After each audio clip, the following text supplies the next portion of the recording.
नमस्कार, बहुत स्वागत है आपका। मैं हूं आपके साथ ऋतु ज्ञानवानी। इस वक्त सबसे पहले बड़ी खबर की बात करेंगे छत्तीसगढ़ से। छत्तीसगढ़ में पुलिस विभाग ने सर्जरी की है। 15 आईपीएस अधिकारियों का ट्रांसफर किया गया है। कई जिलों के एसपी का तबादला हुआ है। दुर्ग जिले के एसपी बदले गए हैं। अभिषेक पल्लव बनाए गए हैं कवर्धा के एसपी। शलभ कुमार सिन्हा अब दुर्ग जिले के एसपी होंगे। लाल उमेद सिंह बलरामपुर एसपी होंगे।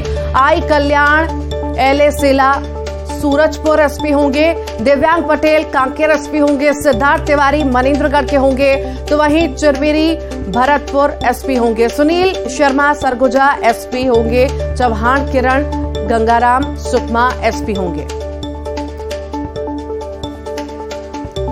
और ज्यादा जानकारी के लिए युगल हमारे साथ जुड़ गए हैं। युगल, कई सारे तबादले किए गए हैं, क्या ज्यादा जानकारी आपके पास?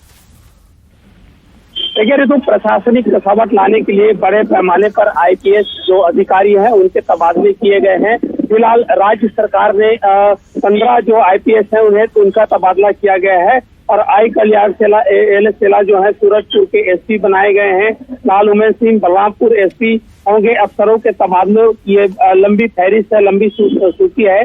और जो अभिषेक पल्लव है कवर्धा का एसपी बनाया गया है और इसके अलावा जो है शलभ कुमार सिन्हा को दुर्ग एसपी की कमान सौंपी गई है। दिव्यांग पटेल हैं वो कांकेर एसपी होंगे। सिद्धार्थ तिवारी मनेन्द्रगढ़ चिरमिरी भरतपुर के एसपी होंगे। इसके अलावा सुनील शर्मा को जो है सरगुजा एसपी बनाया गया है। इस तरह से बड़े पैमाने पर आईपीएस पुलिस अधिकारियों के तबादले हैं वो किए गए हैं और ये कहा जा सकता है कि चुनाव पूर्व एक तैयारी भी है। और जिस तरह से प्रशासनिक कसावट, पुलिस महकमे में कसावट लाने के लिए पूरी कवायद है वो की गई है और इसी कड़ी में इस जो तबादले है उसे देखा जा रहा है। कुछ आईपीएस अधिकारी लंबे समय से जिला मुख्यालय में जमे हुए थे, उन्हें भी हटाया गया है। लंबी पोस्टिंग उनकी हुई थी और उनके जो उन्हें दूसरे जिले पर है वो स्थानांतरित किया गया है। और ये कहा जा सकता है कि जब नए जिलों में जाएंगे तो नए तरीके से सुरक्षा व्यवस्था होगी और कमान संभालेंगे और चाक चौबंद सुरक्षा व्यवस्था के बीच है। उम्मीद यही है कि सभी जो आईपीएस अधिकारी हैं पदभार ग्रहण करेंगे। जी ठीक, बहुत बहुत शुक्रिया युगल। और अब आगे बढ़ेंगे 2023 की महाभारत में। भोपाल में बीजेपी की हाई लेवल बैठक का दौर लगातार जारी है। देर शाम फिर से बैठकों का दौर फिर चलेगा। पार्टी के राष्ट्रीय सह संगठन महामंत्री शिव प्रकाश, प्रदेश प्रभारी मुरलीधर राव, प्रदेश अध्यक्ष वीडी शर्मा और हितानंद शर्मा मौजूद रहेंगे। पार्टी में अनुशासन, बयानबाजी पर रोक है और कांग्रेस के खिलाफ आक्रामक तरीके से जवाब देने की रणनीति बनेगी। साथ ही मोदी सरकार के 9 साल पूरे होने पर 30 मई से चलने वाले अभियान की तैयारियों को लेकर भी बैठक में समीक्षा होगी।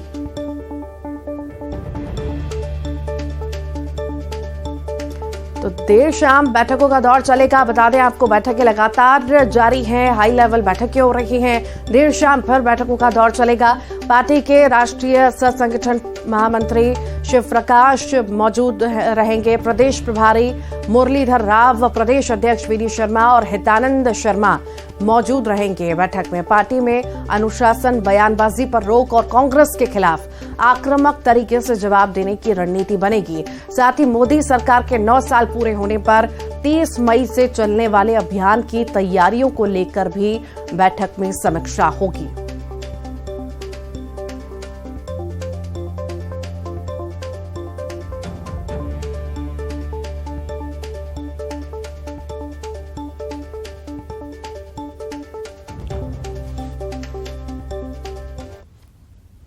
और इसी पर ज्यादा जानकारी के लिए सहयोगी शैलेंद्र चौहान हमारे साथ जुड़ गए हैं। शैलेंद्र, बैठकों का दौर लगातार जारी है बीजेपी में और देर शाम भी बैठकें चलने वाली हैं। हम ये माने कि इस बैठक में सबसे ज्यादा महत्वपूर्ण मुद्दे गुटबाजी को लेकर होंगे, बयानबाजी को लेकर होंगे?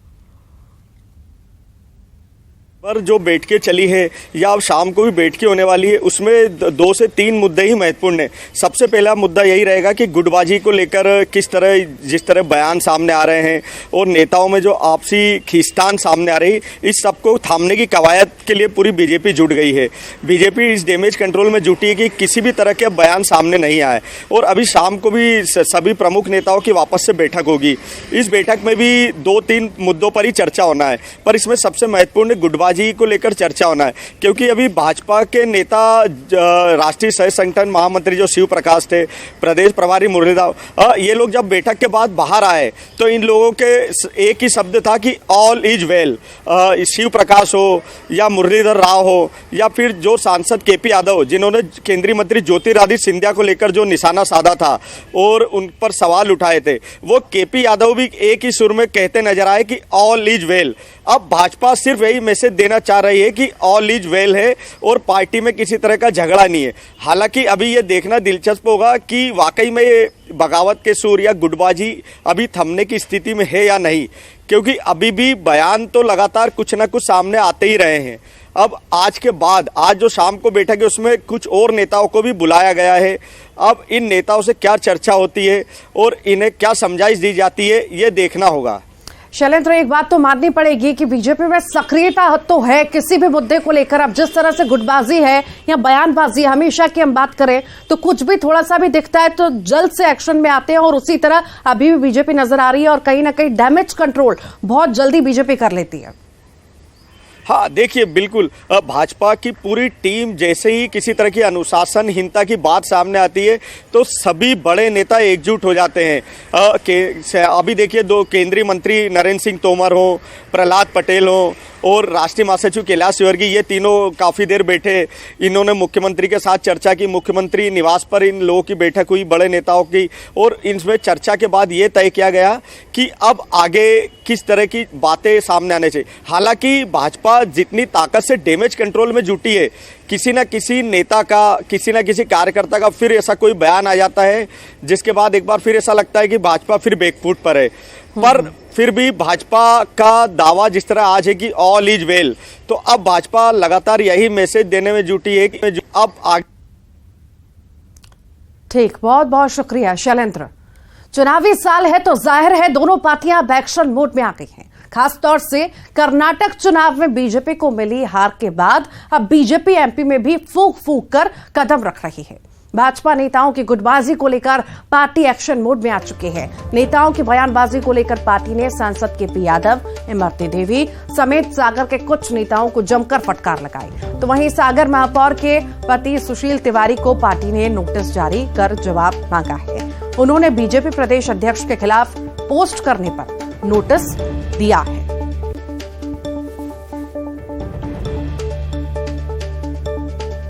तो वहीं आपको बताएं कि सागर के सांसद राज बहादुर सिंह का भी बड़ा बयान आया। बीजेपी सांसद राज बहादुर सिंह ने बड़ा बयान दिया। मंत्री गोविंद सिंह राजपूत के साथ आए कार्यकर्ताओं पर निशाना साधा।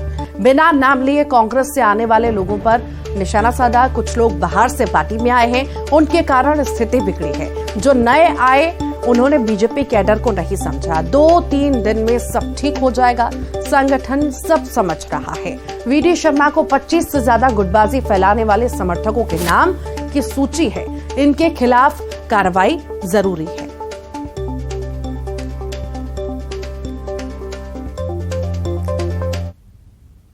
इस प्रकार की चीजें, और एक हमारे भारतीय जनता पार्टी में एक प्लेटफॉर्म है। आपको कुछ भी करना है, किसी के खिलाफ भी कोई भी आपके मन में है तो संगठन ही सर्वोच्च है माया, तो संगठन से आप बातचीत करना चाहिए।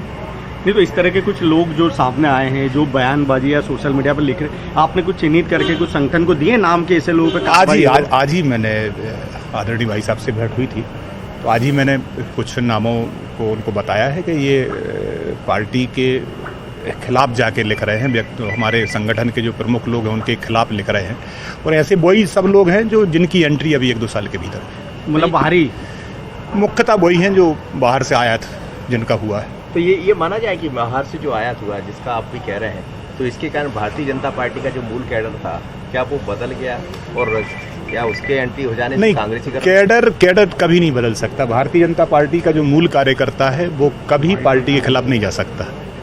लेकिन कुछ जो नई एंट्री हुई हैं, जिनने केवल चमक दमक देखी है, गाड़ी देखी है, और बढ़िया नए अच्छे झकाक कुर्ता पजामा पहनने वाले जो कुछ लोग आ गए हैं, उनके कारण ये दिक्कत हो रही है। हमारा जो मूल कैडर है, मूल कैडर यथावत है। वो पूरी ताकत के साथ भारतीय जनता पार्टी को आने वाले चुनाव में, चाहे असेंबली 23 के चुनाव हो, चाहे लोकसभा के चुनाव हो, पूरी ताकत के साथ हमारा जो मूल कैडर है वो लगेगा। तो वहीं इस पूरे मामले पर बीजेपी सांसद राज बहादुर सिंह के बयान पर कांग्रेस ने तंज कसा। पूर्व मंत्री पीसी शर्मा ने कहा कि बाहर के लोग किसी घर में आते हैं तो अव्यवस्था बनती है। सिंधिया के साथ जो लोग बीजेपी में गए उसकी वजह से ये स्थिति बन रही है।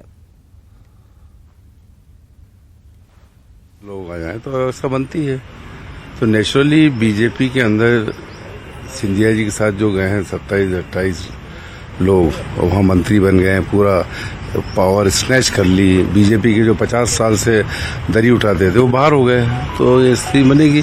और ये अपने आप को वहाँ सुपरमैन सब समझ रहे हैं। कहते हैं सियासत के कई रंग होते हैं, लेकिन सच तो यह भी है कि सियासत का कोई भी रंग नहीं होता। बस ये दोनों की बातें इंदौर में कांग्रेस और बीजेपी के बीच देखने को मिली हैं, और जिस मामले पर दोनों के बीच ठंड गई है उसे देखकर आप हैरान तो रहेंगे ही, साथ ही शायद अपनी हंसी भी ना रोक पाएं।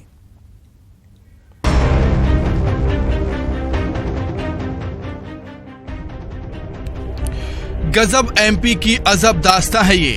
साल चुनावी है, लिहाजा नेता जागृत हैं, अपने लिए माहौल बना रहे हैं, और इंदौर में भी इसी माहौल बनाने के खेल में खेल हो गया।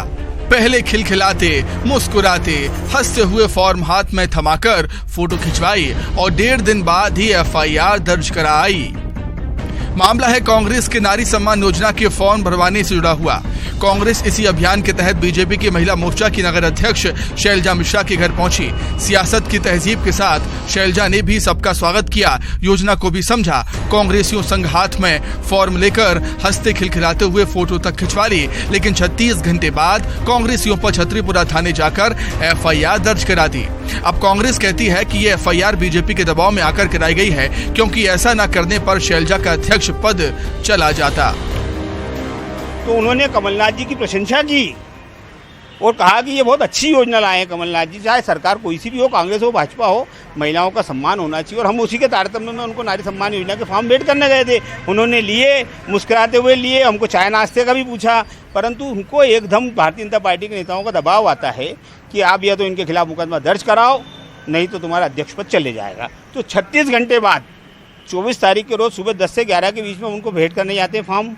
उसके बाद में 25 तारीख की रात को 9:09 पे छतरीपुरा थाने पे मुकदमा कायम कराया जाता है भारतीय जनता पार्टी के नेताओं के दबाव में। अगर मुकदमा कायम नहीं कराती तो शायद हो सकता था कि उनका अध्यक्ष पद चले जाता। इधर मामला जब चर्चा में आया तो शैलजा भी सामने आ गई और सफाई कुछ इस अंदाज में दी।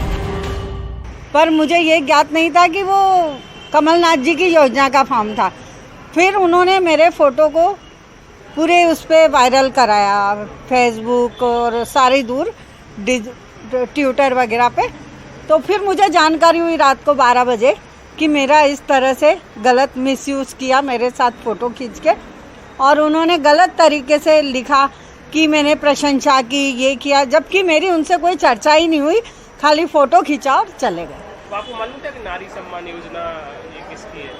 भैया अभी मेरा स्वास्थ्य ठीक नहीं है, तो मैंने ज़्यादा पेपर पढ़ा नहीं। मुझे आंखों से अभी थोड़ा बोला है कि आपको पढ़ने नहीं है पेपर, तो मैं कम पढ़ती हूँ। तो मैंने पेपर अभी कई दिनों से पढ़ा नहीं था, तो मुझे नहीं पता था कि ये कमलनाथ जी की योजना। आपको ये नहीं पता कि वो कांग्रेस के नेता हैं? कांग्रेस के नेता हैं, पर भैया समाज में तो ऐसा नहीं चलता है ना। उधर कांग्रेस बीजेपी के विवाद में मंत्री उषा ठाकुर भी कूद पड़ी। कहा कि सनातन व्यवस्था में सभी का मान सम्मान करने की परंपरा है, और इसी भाव से शैलजा मिश्रा ने भी उसका स्वागत किया। लेकिन कांग्रेस ने फर्जी फॉर्म के साथ उनका फोटो लेकर उसे वायरल कर दिया। दीदी ने अतिथि देवो भव का भाव रखते हुए उन्हें घर में जगह दी। वो आए एक फर्जी फॉर्म लेकर फोटो और डाल के वायरल कर रहे हैं कि इस योजनाओं का वो समर्थन कर रही है। ये बहुत ही निरर्थक सी एक बात है, और इससे कांग्रेस के फर्जी इस कार्यक्रम का पर्दाफाश होता है। अब दलील चाहे जितनी भी दी जाए, लेकिन इस मामले में पुलिस ने कांग्रेस प्रवक्ता घनश्याम जोशी, विवेक खंडेलवाल समेत अन्य के खिलाफ दुर्भावना पूर्वक छवि खराब करने को लेकर मामला दर्ज कर लिया है। लेकिन ये बात भी किसी को पच नहीं रही है कि चुनावी मुहाने पर खड़े सूबे की सत्ताधारी पार्टी की नगर अध्यक्ष को मुख्य विपक्षी दल की योजना के बारे में पता ही नहीं है। भले ही वो अखबार ना पढ़ती हो, लेकिन क्या उनकी ही पार्टी में इस मामले को लेकर अब तक चर्चा नहीं हुई होगी? खैर, देखना ये है कि इस पर आगे अब क्या होता है। अरुण त्रिवेदी, न्यूज़ 18 इंदौर।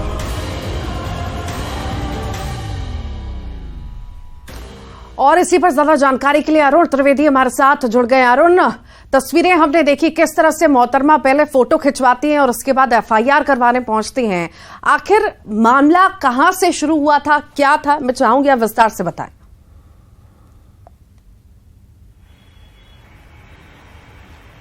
बिल्कुल, देखिए आज के समय में कोई भी नेता इतना भोला तो नहीं होगा कि उसे किसी योजना का पता ना हो, वो भी इतनी चर्चित योजना हो। कमलनाथ की चाहे नारी सम्मान योजना हो या शिवराज सिंह चौहान की लाडली बहन योजना हो, सभी नेताओं को पता है, चाहे वो पक्ष के हो चाहे विपक्ष के हो। दूसरे, जब आपके सामने कांग्रेसी लोग आ रहे हैं फोटो खिंचाने की कह रहे हैं, तो आपको खुद सतर्क होना था। आपने खुद फोटो खिंचवाई, वो भी हंसते हुए, उस फार्म को लेके, जो नारी सम्मान योजना का फार्म था उसको लेकर फोटो खिंचवाई। लेकिन जब ये फोटो वायरल हुई तो आपको गलती का एहसास हुआ, पार्टी का जब आपके ऊपर दबाव बढ़ा, तब आपने जाकर छतरीपुरा थाने में एफआईआर दर्ज करा दी। और अब वो क्या दलील दे रही है कि उनने कई दिनों से पेपर नहीं पढ़ा, अखबार नहीं पढ़ा, मीडिया से थोड़ा दूर रही, इसलिए उनको पता नहीं था कि ये कमलनाथ की नारी सम्मान योजना है, इसलिए उन्होंने फोटो खिंचवा ली। लेकिन ये बात किसी को हजम नहीं हो रही है, क्योंकि जिस तरह से बीजेपी और कांग्रेस अपने योजनाओं का ढिंढोरा पीट रही है और बड़े बड़े वादे जनता से किए जा रहे हैं, क्योंकि चुनावी साल है, ऐसे में सभी नेताओं को सभी योजनाओं के बारे में पता भी है। लेकिन असल मुद्दा यही है कि जब ये फोटो वायरल हुई तब उनको अपनी गलती का एहसास हुआ। दूसरी ओर पार्टी ने भी उन पर दबाव बनाया, उन्हें लगा कि अब मेरा महिला मोर्चा के जो नगर अध्यक्ष का पद है वो जाने वाला है, इसलिए उन्होंने जाके आनन फानन में कांग्रेस नेताओं के खिलाफ एफआईआर दर्ज करा दी। अब दोनों ही जो दल है उनके नेता अपनी अपनी सफाई दे रहे हैं। जी, बहुत बहुत शुक्रिया अरुण जानकारी को साझा करने के लिए। छत्तीसगढ़ में विधानसभा चुनाव के साथ साथ लोकसभा चुनाव के लिए भी बिसात बिछने लगी है। दोनों चुनाव को जीतने के लिए सभी पार्टियां अपने अपने जी जान लगा रही हैं और दावे कर रही हैं। तो वहीं सीएम भूपेश बघेल ने भी आगामी लोकसभा चुनाव में यूपीए की जीत का दावा किया। उन्होंने कहा कि 2024 में यूपीए को 300 प्लस सीटें मिलेंगी। तो सीएम भूपेश बघेल ने दावा किया है, यूपीए के लिए दावा किया गया है कि 2024 में 300 प्लस सीटें मिलेंगी। तो अलग अलग पार्टियों की ओर से अलग अलग दावे हम देख रहे हैं। चुनाव का मौसम है, चुनाव नजदीक है और इसको लेकर के कोई कोर कसर किसी के द्वारा भी छोड़ी नहीं जा रही। उसी तरह कांग्रेस भी जो है मेहनत पे तो लगी है, साथ ही साथ दावे भी कर रही है कि अब यूपीए की सरकार बनेगी, 300 प्लस सीटें आएंगी। सीएम भूपेश बघेल ने खुद ये बयान दिया है कि 2024 लोकसभा चुनाव में 300 प्लस सीटें आएंगी। 65 का यहाँ नारा दिया था, 68 आप जीते, तो रिमार्क आपके लिए सेट कर रहे हैं क्या? 300 यूपीए की सीट आएगी, 300 यूपीए की सीट आएगी, 300 यूपीए की सीट आएगी। और इसी के साथ ही 2023 की महाभारत में इतना ही।